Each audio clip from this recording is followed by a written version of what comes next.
Sing to the rock, sing to the tree, sing to the firefly lighting up the sky.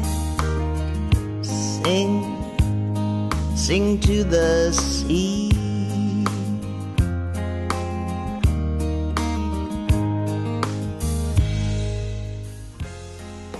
Hello, I'm Mary Wheelan, and this is the song Voices of Dissent. And today I am very pleased to present Kim Moberg.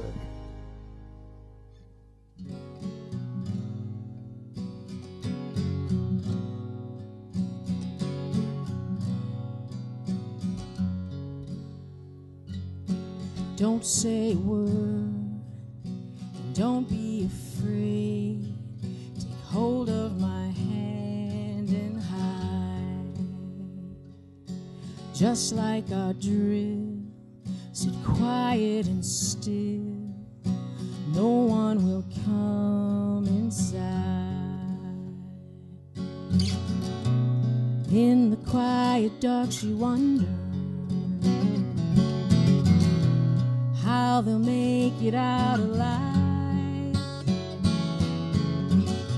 Still she bravely gives them comfort as they hear the bullets fly.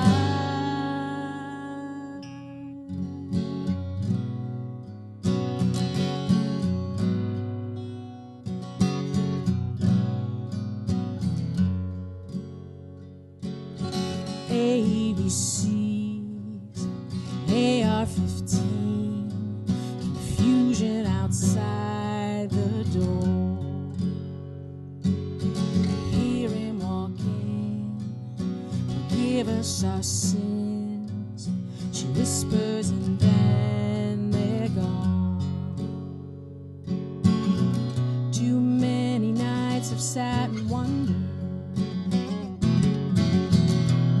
how we let it go right,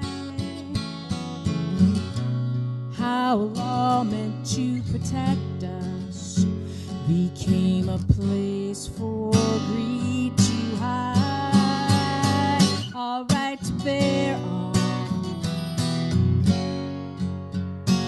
our right to bear arms, our right to bear arms.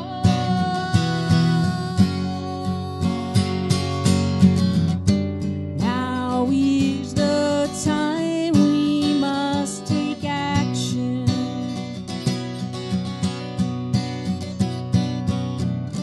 Raise up our voices to be heard.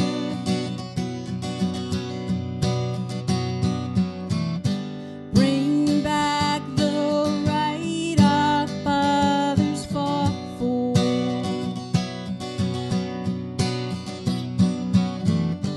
Not a right to kill, a right to live.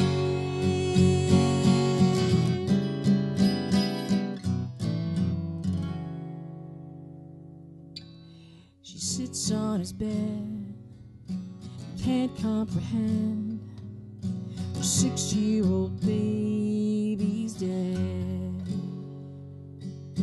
25 more, blood on the floor. The nightmare replays in her head. In the dark she numbly wonders how they justify the cost of the prophets they're defending and the right her son has lost. Our right to bear arms, our right to bear arms, our right to bear arms.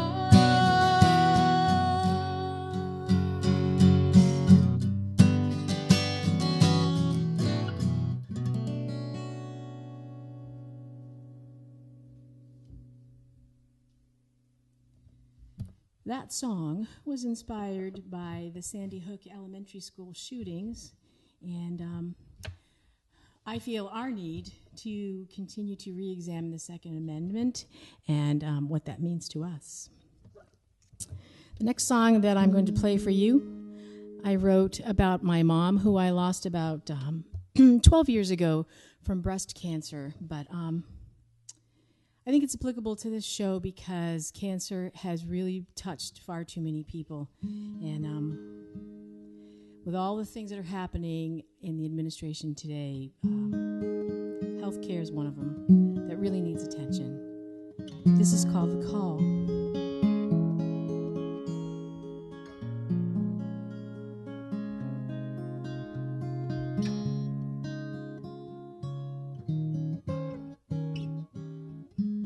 I started to call you just to say hello, to see how you're doing, and tell you about my day. So many times I've had my hand on the phone to dial your number, only to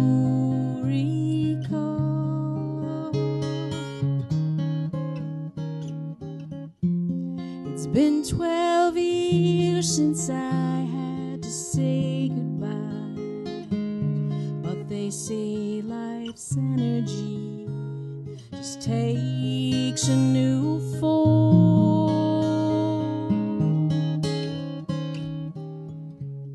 I wish I could place a call to heaven,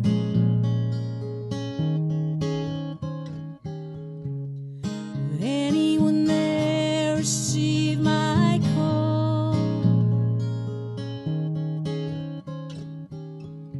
I just want to leave this message in heaven. I love you. Thanks for being my mom.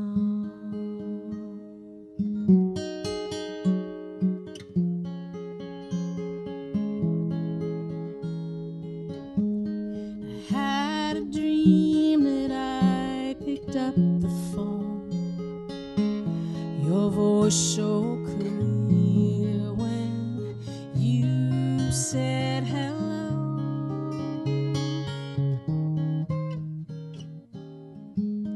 I cried inside the dream before I awoke, my tears remembering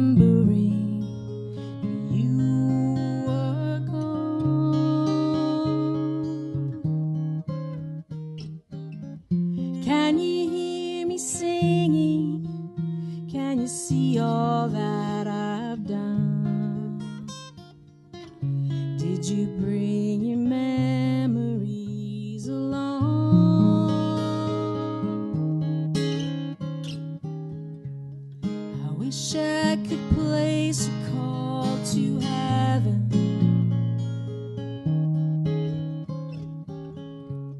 Would anyone there receive my call?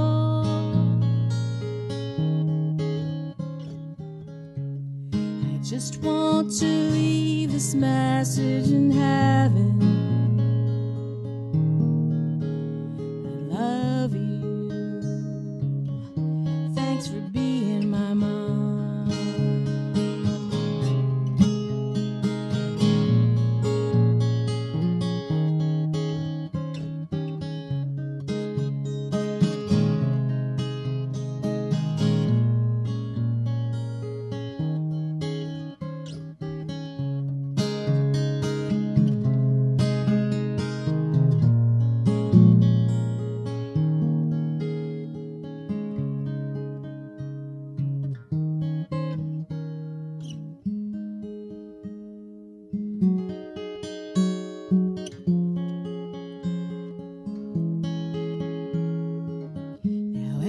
Once in a while I'll check the telephone. I'm waiting for your call. Well, I am so glad you're finally I here. know. I'm very, very excited to be here. Thank you. It took a little while, didn't it? We've been working on this like a year. Yep, a couple tries and, illnesses and weather and everything else, but thank you for having me. It's great that you're here, and you picked a beautiful day to drive from the Cape, We right? You live on did, the yeah. Cape. It's such a beautiful area, too. Mm-hmm. Yeah, it is nice here. Nice ride to get here, too. Yeah. So anyway, so you're here on Voices of Dissent, and so it's the new version of the show. I love the new version of the I'm show. liking it. Even and we do still have the other one if people don't feel like that they have appropriate material for it. We can still do the song. But living But through, still. I lived through the 60s and the 70s, and I remember what a powerful tool music was, to kind of guide the path, the political path, and awareness that there's definitely a place for that today. Oh yeah, it's really important. And I was thinking, you came today with Kathleen Healy. You drove down here, and I'm going to be interviewing her as well. But I had in mind the fact that besides both being musicians and songwriters, you're also both mothers. And so I'm going to ask her this one too. But I'm just wondering how you see motherhood as impacting you as a songwriter and as somebody concerned about the future of this country. It has a huge impact where I think before my music tended towards, which everybody kind of goes through that, love stories and different situations of emotion. But once you have children, you look at the world a little bit differently. And it's a constant balance to make sure that they're aware without being frightened, and to try and teach them the things that they don't learn in school as well and aren't learning today. So that affects the way that I write music and lyrics as well, because it's kind of a message. A lot of the songs that I'm trying to do now are messages to them about being aware and looking back into history and looking at the people who made a difference and how they made a difference and why. And also trying to be examples of goodness when you go out into the world and not carry, if you see disparity, not carry that bitterness or negative attitude, but try and really, really be positive even when it's tough. That's good. Very good. Now, the song you just did about your mother, I just think is so beautiful. That's really a very beautiful song. Thank you. It was inspired by a dream that I had, and my mother and I were very close, and we were very spiritual. And we always said, whoever went first, the other one would try to contact. We'd try to contact each other if that was at all possible. And 2 weeks after she passed away, I had a dream that the telephone rang. I picked up the phone and I said hello, and clear as day, it was her voice. And in the dream, I wasn't prepared at all, and I started sobbing and crying, and that caused me to wake up. And I wrote that song kind of in regret, and in that I wasn't prepared for that kind of sign. And I'm hoping that one day she'll call back again. But it's a very powerful song, and it's kind of tough, as I said a little bit in the introduction. It is tough to sing, but I think it's necessary too, because when we play music and when we write music, the whole point for me is to connect with other people. And that's the wide spectrum of emotion. It's not always just happy or love, but it's everything. It's life, it's death, it's growth. So her passing had a huge impact on my life. And when I play that song live, I often have people come up to me and say, thank you for writing that, because I lost my mother, I lost my father. I can identify with that song. And that's kind of the whole point of writing. Yeah, that's great. It's interesting that you talked about the telephone, because I've had dreams about people that I've lost a couple of times where it involved the telephone. About the telephone. And that I was talking to them on the telephone. So I think that's really, I wonder if that's common. It must be. It's a very common thing. I think it must be. It is just such a sign of how we communicate in this world, in humanity, with the telephone. So I think it's something that in a dream you can widely recognize, immediately, that it's a message that you should pay attention to.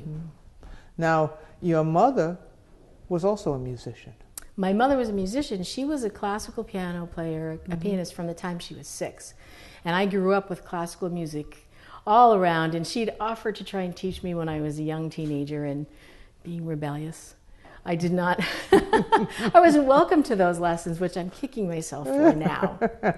But she was an incredible, incredible pianist, and she taught herself to play guitar in order to make some extra money. And she taught the kids around our neighborhood how to play, and my job in exchange for guitar lessons was to type on a typewriter, that shows you how old I am, typewriter, type up the lyric sheets for all of her students. And then in turn, she taught me how to play some chords and how to finger pick a little bit. Oh, great. Yeah. And you were exposed to a lot of different genres of music, right? Oh my goodness, yes, because my mother was classical and she also loved jazz, but she and I went to go see David Bowie at the Boston Garden together, so she had a wide appreciation for music, and my father was a huge country music fan. So that old school country, Johnny Cash, Hank Williams, that kind of thing. So we really had a wide spectrum of music in our house growing up. And now I noticed on your bio that music was really important to you as in terms of you moved around a lot because you were a military family. You were moving like all over the place. Correct. My dad was in the Coast Guard for 23 years, and in 12 years of school, K through 12, I went to 10 different schools. So we moved around a ton. And music was something I could just grab onto. It was an outlet for emotion and a way to connect with other people. It was a very, very big part of my growing up. Now, as a mother, you took time away from your music and to be raising your kids, and you just didn't have time to be out doing gigs and all of that. Well, right? actually, I had a professional career for a while where I was in the banking industry for 18 years. Oh, wow. And then I got to be a stay-at-home mom when our oldest daughter, who's 17 now, was born. But the biggest reason I didn't gig out a lot was because stage fright. I had debilitating stage fright. And I... Me too. You did too. So you can identify. You know what it means. Yeah, that it's something that you get not by it, but you get past it. I guess it's the same thing. You get by it, you get past it. Around it. And you can get past it when things feel really important, I think. That's somehow how you get past stuff, is you realize that it's really, this is important. I really need to come. The biggest push for me was when we were talking about different people who have cancer. My younger sister also had stage 4 breast cancer. And one of the ways that I could help her, I felt like, was through a fundraiser of music to help her raise funds to help with her medical costs. And all I could think is if she could face what she faces every day, I should really be able to try and get over not being able to sing a song in front of people. Yeah. So there were a number of different people that helped me and support me and get there, but that was really the biggest motivation. Yeah. And what helped me was I was working in a psychiatric day treatment program. And I helped with the annual talent show, which was both staff and people who attended the program.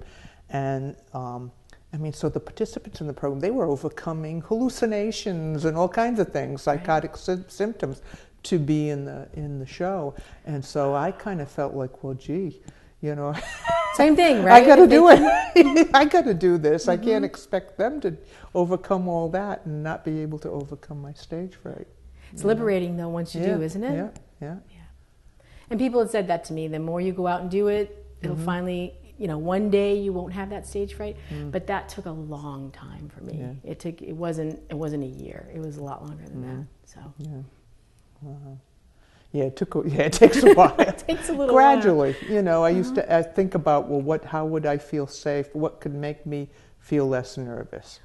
And sometimes, I would go to open mics, and I'd always want to be the first one on, so that I could, then I get it over with. Get it over with. That kind of thing. So, but somebody else might want to be the last one to feel better about being on, whatever. So I remember getting nervous to go to open mic 2 days before, picking my song, and then I'd get all worked up about it. Yeah. And now, in turn, it was an open mic that helped me also get over that stage fright, run by Kathleen Healy, who I'm here with today, and because that was so helpful to me, I started one in my community. Same thing. So that's a good thing for people to go to if they think that playing music in front of people is something they want to do, I think that's a really strong way to get over that hump. And it's just, I hosted an open mic too in Rhode Island when I lived there. And Riza, yeah. Riza, yeah. Mm-hmm. Yeah, and so I just think it makes such a difference, and it's so inspiring because people usually, when it's a songwriter, that was a songwriter open mic, so people were doing original songs, and very often they were doing stuff that was very new and just seemed so fresh and so inspiring, and and it maybe wasn't perfect, but no, doesn't but it matter. Was genuine. Yeah, it was authentic. Yeah, right. Yeah. So, anyway, I love your music. Thank you very much. I know you're going to be having an EP soon. A brand new EP. My very first one, debut, is coming out in a couple months. It's called Above Ground. It'll be an 8-song EP. And I'm very, very, very excited about that. Thank you.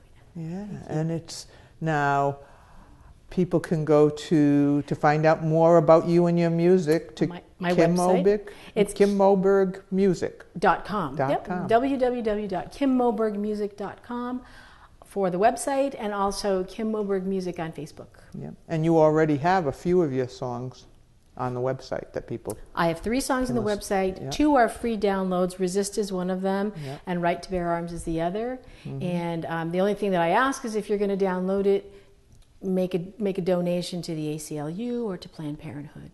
Oh, great. Well, it was just wonderful to have you here. Thank you. It was wonderful to be here. I really... And thank you for coming. Really had fun. Thank you. Okay. I think we can all agree we are living in some tumultuous times.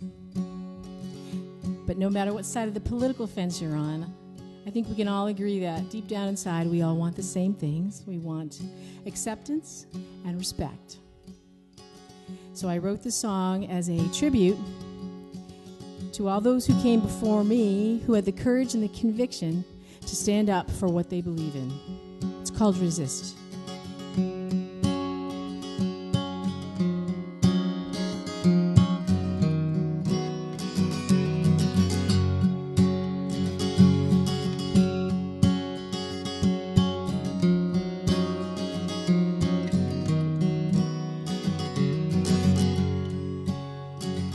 Empty pockets and hopeful dreams, they set sail on a stormy sea, facing danger and poverty, to see that light of liberty.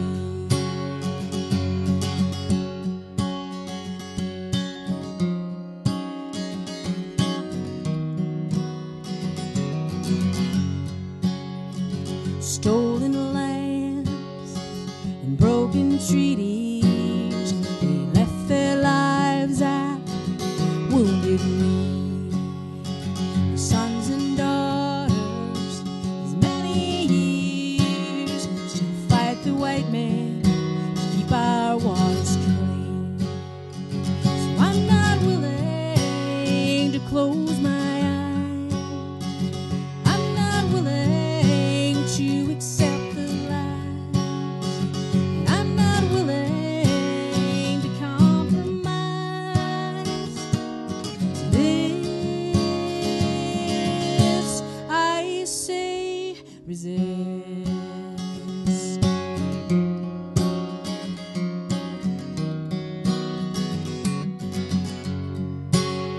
They built a railroad so slaves could flee, with a proclamation, you are free. They marched in Selma for the dream, spilling blood for equality. Out of the closet, finally, but they pay the price for living honestly. Beaten and tortured so brutally for the crime of loving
just to feed their greed, building walls that come between. But we'll work together like our fathers dreamed when they built this nation on democracy. So I'll ask you to stand up for freedom. I beg you, sing out for peace. Let's speak out for justice to show our children we are better than this.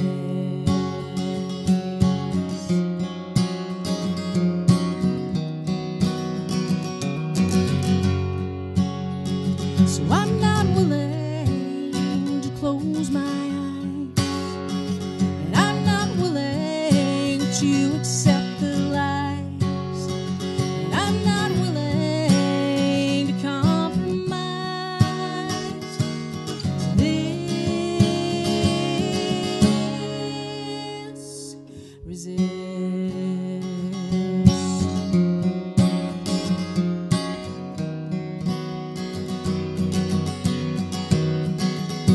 Resist.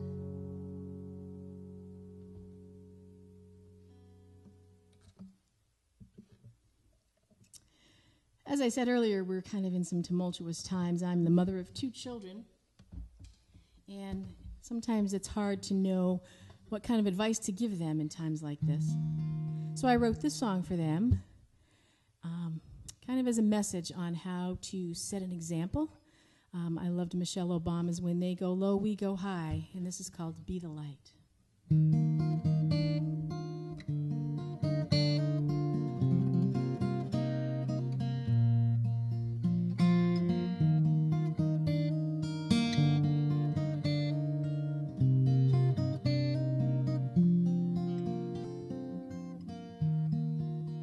On a sleepless night, when I was a child long, long ago,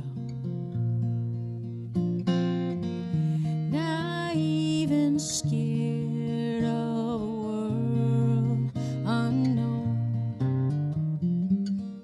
with innocence I asked what to do, and then to my wonder an answer came through, whispering, "Be the light, be the light, feel the light that shines from above, know the answer you seek is love."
wisdom I pray,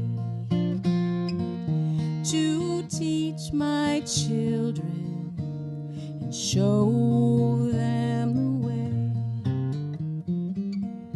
Learn to forgive, live the golden rule. 3 ancient words ring simple and true. I sing, be the light, be the light, and feel the light that shines from above. And when we learn we're all but one,